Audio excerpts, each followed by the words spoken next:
Bismillahirrahmanirrahim. Assalamualaikum warahmatullahi wabarakatuh. Alhamdulillah wassalatu wassalamu ala Rasulillah amma ba'du. Saudaraku semua dimanapun Anda berada, alhamdulillah kita jumpa lagi di channel Saung PRW. Kali ini dalam edisi ngaji bareng PRW.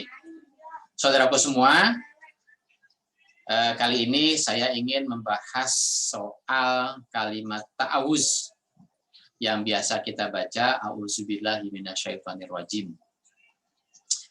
Biasanya kita kalau mau ngaji, kalau mau baca Quran, diawali dengan membaca kalimat ta'awuz, kemudian membaca Bismillahirrahmanirrahim, baru kita baca ayat Al-Quran.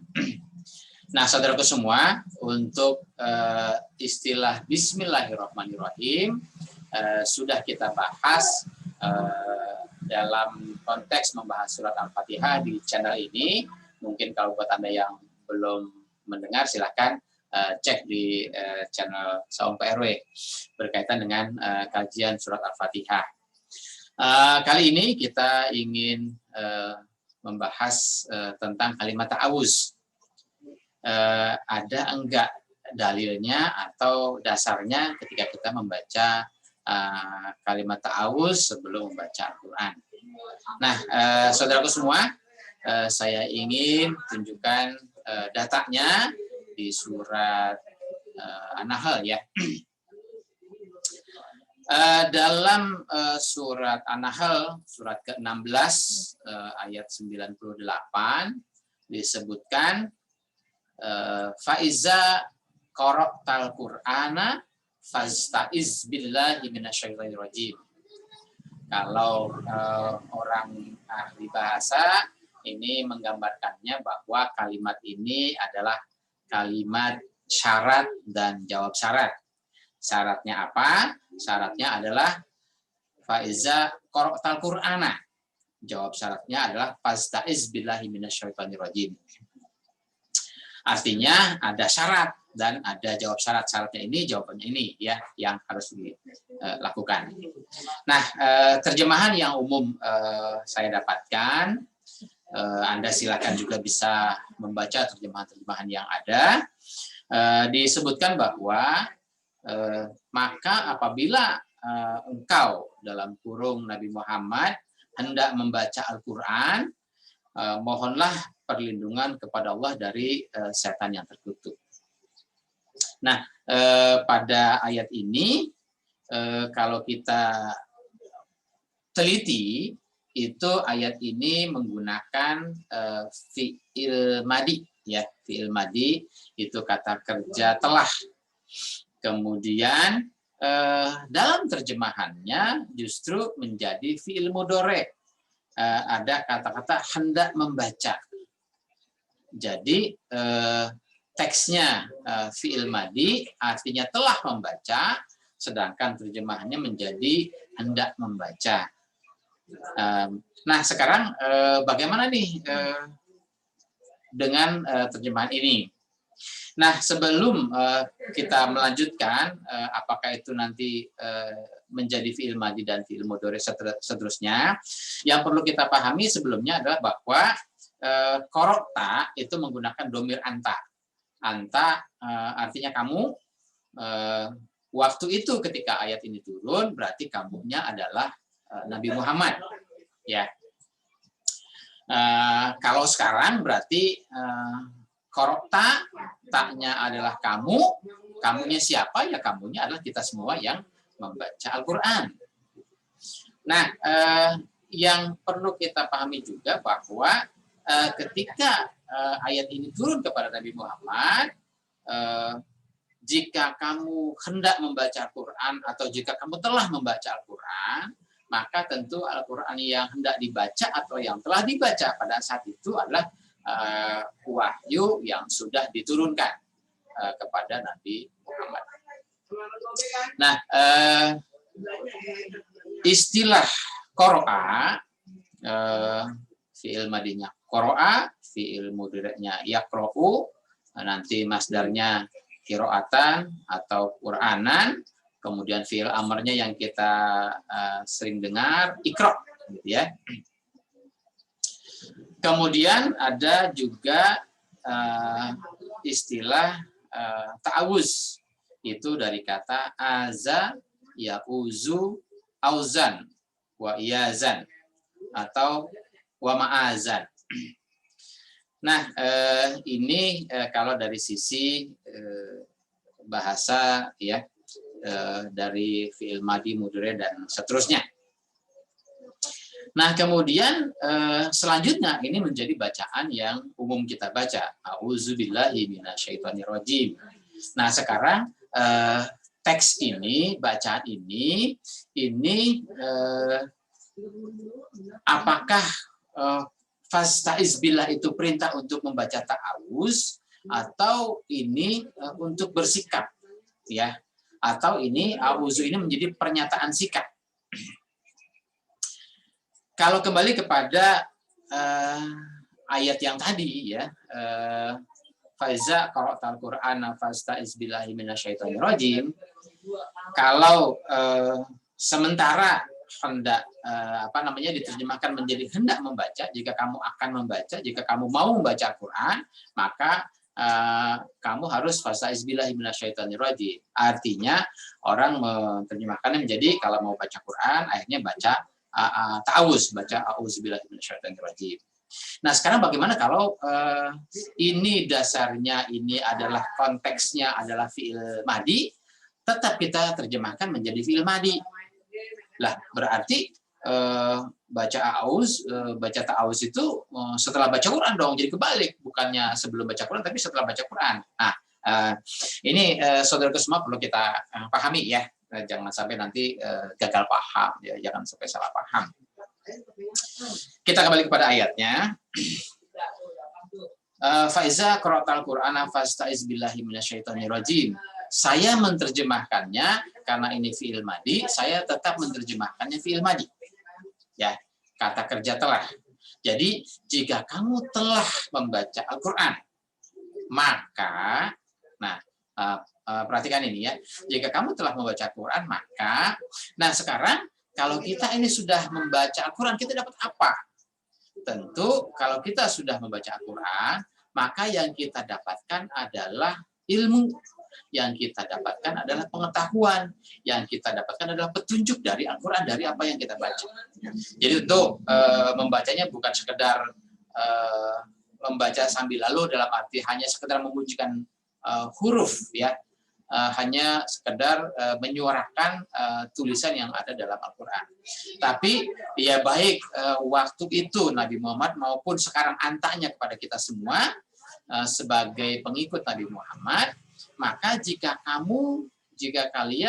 saya telah membaca Quran, artinya apa yang telah kita baca, kita pelajari, kita pahami, sehingga dari yang kita pahami kita dapat pemahaman, kita dapat petunjuk, kita dapat ilmu dari Al-Quran itu, maka ista'iz billahi minasyaitonirrajim. Nah, ista'iz billah ini maka berlindunglah kepada Allah, seperti menjadi kalimat atau menjadi ucapan a'udzubillahi minasyaitonirrajim. Nah, istilah ista'iz billah atau dari kata tadi aza, ya'uzu, auza dan seterusnya, ini saya memahaminya bukan sekedar membaca ta'awuz, karena perintahnya bukan perintah membaca ta'awuz, tapi perintahnya adalah berlindung kepada Allah. Berlindung kepada Allah itu bagaimana?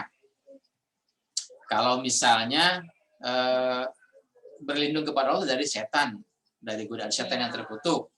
Nah, setannya itu apakah yang kita pahami sekarang ini setannya itu kuntilanak atau genderuwo atau apa yang mungkin yang sekarang menjadi pemahaman kita, atau setan yang mana? Kalau misalnya setannya yang setan-setan yang kita maksud kayak gitu, tentu jarang sekali kita jumpai, ya. Tapi godaan setan yang dimaksud Quran ini justru yang seringkali kita alami, yang seringkali kita hadapi, kadang-kadang cuma memang kita tidak merasa. Saudaraku semua, kalau misalnya hujan lebat, maka kita bisa berlindung. Berlindung dengan apa? Misalnya berlindung dengan payung atau berlindung dengan jas hujan. Maka kelihatan kalau kita berlindung menggunakan payung atau jas hujan, maka kita tidak kehujanan dari hujan lebat itu. Atau misalnya dari hawa panas misalnya, ya kita bisa berlindung mungkin masuk ke dalam ruangan yang sejuk, ya, maka kita tidak merasakan hawa panas itu. Tapi kalau godaan setan, bagaimana nih berlindungnya kan gitu ya? Maka mungkin barangkali kurang lebih hampir sama lah, misalnya kalau kita disuruh menjaga kesehatan badan. Bagaimana cara kita menjaga kesehatan kan gitu ya? Tentu menjaga kesehatan ya barangkali kita istirahat yang cukup, kita mungkin mengkonsumsi makanan yang bergizi, mengkonsumsi vitamin, mungkin berjemur di terik matahari agar mendapatkan vitamin D, mungkin menjaga kebersihan fisik dan lingkungan dan sebagainya. Apalagi kalau zaman sekarang ini menjaga diri atau berlindung dari katakanlah virus COVID-19 misalnya, maka kita harus ngikutin protokol kesehatan, ya, pakai masker, jaga jarak dan sebagainya. Itulah cara-cara berlindung dari virus atau berlindung dalam rangka menjaga kesehatan. Nah, tentu itu sesuatu yang bentuk serangannya tidak kelihatan dan penangkal-penangkalnya juga dalam bentuk sikap dan tindakan-tindakan yang mengarah agar tidak tertular atau tidak menimbulkan serangan virus dan sebagainya. Kurang lebih kira-kira kalau minasyaitonir rajim, artinya godaan setan itu di luar banyak, kan gitu. Apa saja? Ya, mungkin segala bentuk maksiat, segala bentuk perbuatan-perbuatan negatif, mungkin ngomongin orang, mungkin berbohong, mungkin sifat-sifat munafik, ingkar janji, tidak menepati waktu, dan sebagainya ya. Nah, itu semuanya adalah kegiatan atau perbuatan-perbuatan yang akan merusak. Tentu merusaknya dalam hal ini adalah bukan merusak badan, tapi merusak mental, merusak iman kita. Nah, bagaimana agar kita terhindar dari godaan setan itu? Agar sifat-sifat negatif, sifat-sifat buruk itu tidak ada dalam diri kita atau tidak masuk ke dalam badan kita yang nantinya akan menjadi sifat dan tindakan kita. Tentu menangkalnya adalah dengan menggunakan atau dengan mengamalkan apa yang kita baca tadi. Ya, jadi faiza qara'tal Quran, jika kamu sudah baca Quran, artinya kita sudah memahami ayat-ayat Quran dari apa yang kita baca. Bagaimana kalau belum paham? Ya tentu kita berupaya. Ya, kalau kita belum paham dengan apa yang kita baca, ya zaman sekarang banyaklah bahan-bahan bacaan. Ya, silahkan kita pelajari semaksimal mungkin.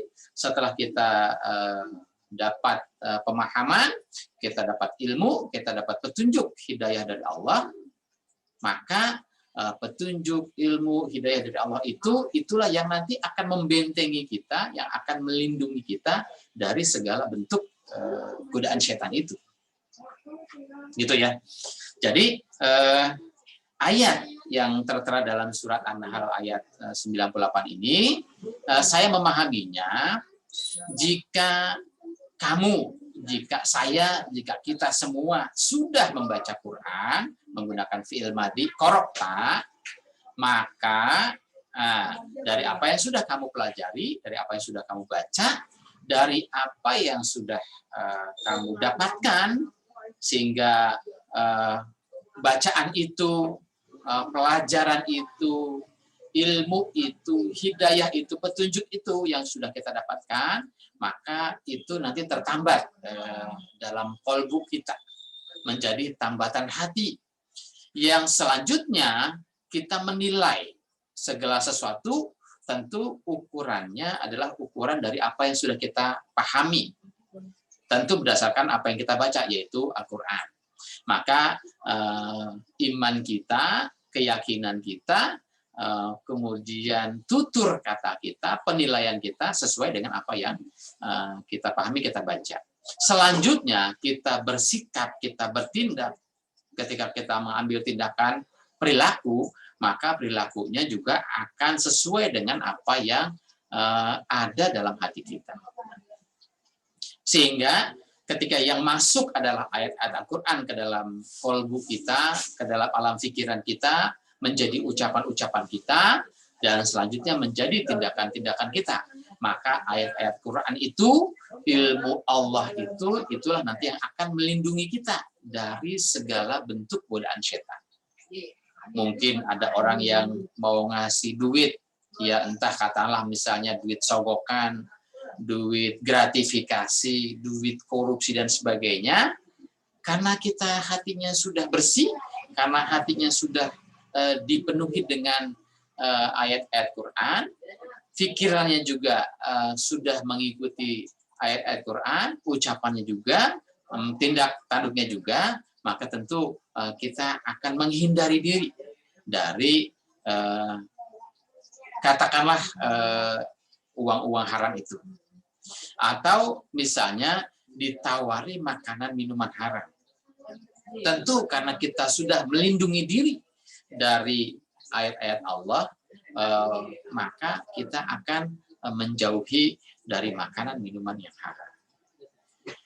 Kemudian sikap, tindak tanduk, ucapan dan sebagainya yang mungkin menjadi katakanlah omong kosong, yang menjadi hoaks, yang menjadi dusta, yang menjadi kebohongan, bisa kebohongan dalam lingkup kecil atau kebohongan publik. Tapi kalau kita sudah mendasari, melindungi diri kita dari ajaran Allah, maka tentu kita akan menghindari sifat-sifat seperti itu. Ya, jadi saudaraku semua, ketika kamu, ketika saya, ketika kita semua sudah membaca Al-Quran, maka apa yang kita baca, apa yang kita dapatkan dari Al-Quran itu, kita gunakan sebagai perisai kita untuk melindungi diri kita dari segala godaan-godaan setan yang wujudnya mungkin tidak kelihatan, wujudnya mungkin tidak terasa, baik buruknya, tapi itu sangat berpengaruh, sangat berbahaya bagi kita.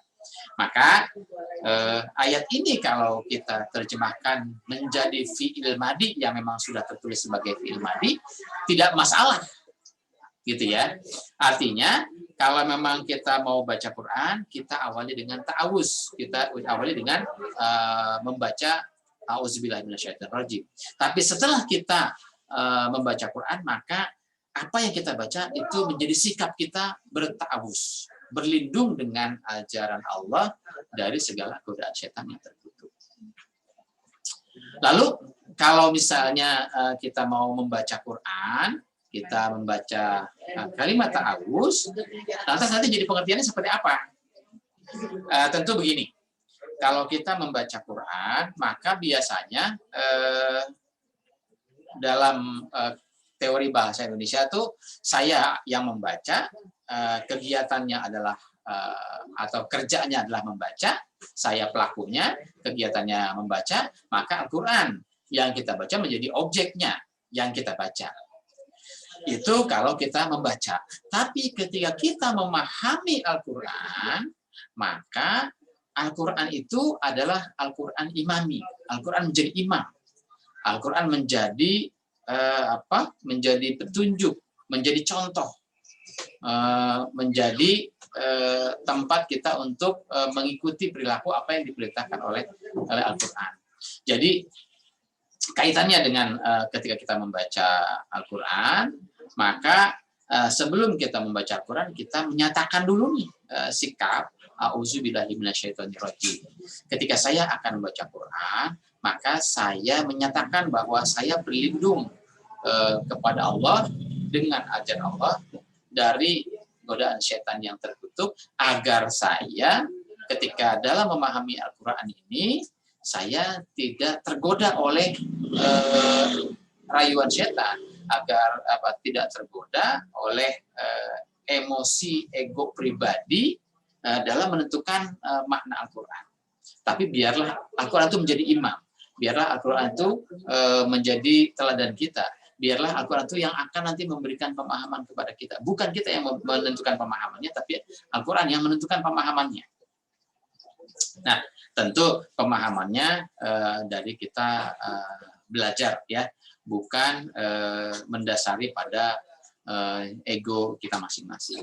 Jadi membaca ta'awuz sebelum membaca Quran adalah dalam rangka kita melindungi diri dari ego kita, dari sifat hawahu kita untuk mendahului Al-Quran. Artinya kita tidak ingin mendahului Al-Quran. Kita mengikuti saja, manut saja, karena Al-Quran itu imam kita, imami, maka ya sudah, kita mengikuti maunya Quran. Kemudian kita lanjut baca basmalah, kemudian kita lanjut membaca ayat-ayat yang nanti akan kita baca. Setelah selesai itu ditutup dengan shadaqallahul azim, maka direview dari apa yang sudah kita baca, kita dapat apa dari apa yang kita baca. Tentu kalau berpahala sudah otomatis lah, jangan diperdebatkan, jangan dihitung-hitung. Tapi yang penting adalah dari apa yang kita baca itu kita mendapatkan ilmu, kita mendapatkan petunjuk, dan ilmu petunjuk hidayah Allah itu nanti yang akan menjadi bekal kita memperkuat. Ya, kalau kesehatan itu memperkuat imunitas tubuh kita, tapi kalau dalam kaitannya keimanan, maka Al-Quran, ilmu yang sudah kita dapat dari Al-Quran, petunjuk Allah, hidayah Allah, itu nanti akan memperkuat iman kita agar terhindar dari godaan setan. Saudaraku semua, kalau ayat ini dilanjutkan misalnya di surat Al-Nahl tadi, ayat 99 sampai 100, maka ayat lanjutannya berbunyi, innahu laisa lahu sultanun 'alal ladzina amanu wa 'ala rabbihim yatawakkalun. Sungguh setan itu tidak akan berpengaruh terhadap orang-orang yang beriman dan yang bertawakal kepada Allah. Artinya kalau kita tadi sudah membaca Quran, maka Al-Quran yang sudah kita baca menjadi pengetahuan, menjadi ilmu, menjadi petunjuk, menjadi hidayah bagi orang yang membacanya, maka godaan setan itu tidak akan berpengaruh. Ya, sekuat apapun godaan setan, karena imunitas keimanan dari apa yang dibaca tadi semakin kuat, semakin bertambah, maka godaan setan pun juga akan tidak mampu mempengaruhi, menggoda, merayu orang-orang yang beriman dan bertawakal kepada Allah. Kemudian ayat berikutnya, ayat 100-nya, inama sultanuhu alalladzina yatawallawnahu walladzina hum bihi musyrikun. Jadi godaan setan itu akan berpengaruh kepada tentu orang-orang yang imannya lemah atau orang-orang yang musyrik. Jadi kalau orang yang imannya kuat, imannya terus bertambah dari ilmu-ilmu yang didapatkan dari bacaan-bacaan Al-Quran, maka godaan setan nggak laku. Tapi godaan setan itu laku, berpengaruh kalau imannya lemah, kalau orang itu tergolong orang musyrik. Saudaraku semua, kira-kira itulah yang bisa kita gambarkan. Semoga bermanfaat buat kita semua, dan tentu mudah-mudahan apa yang kita baca dari ayat Al-Quran itu senantiasa menambah keimanan kita, menjadi imunitas keimanan kita, sehingga kita terhindar dari segala godaan setan. Terima kasih. Semoga bermanfaat. Wassalamualaikum warahmatullahi wabarakatuh.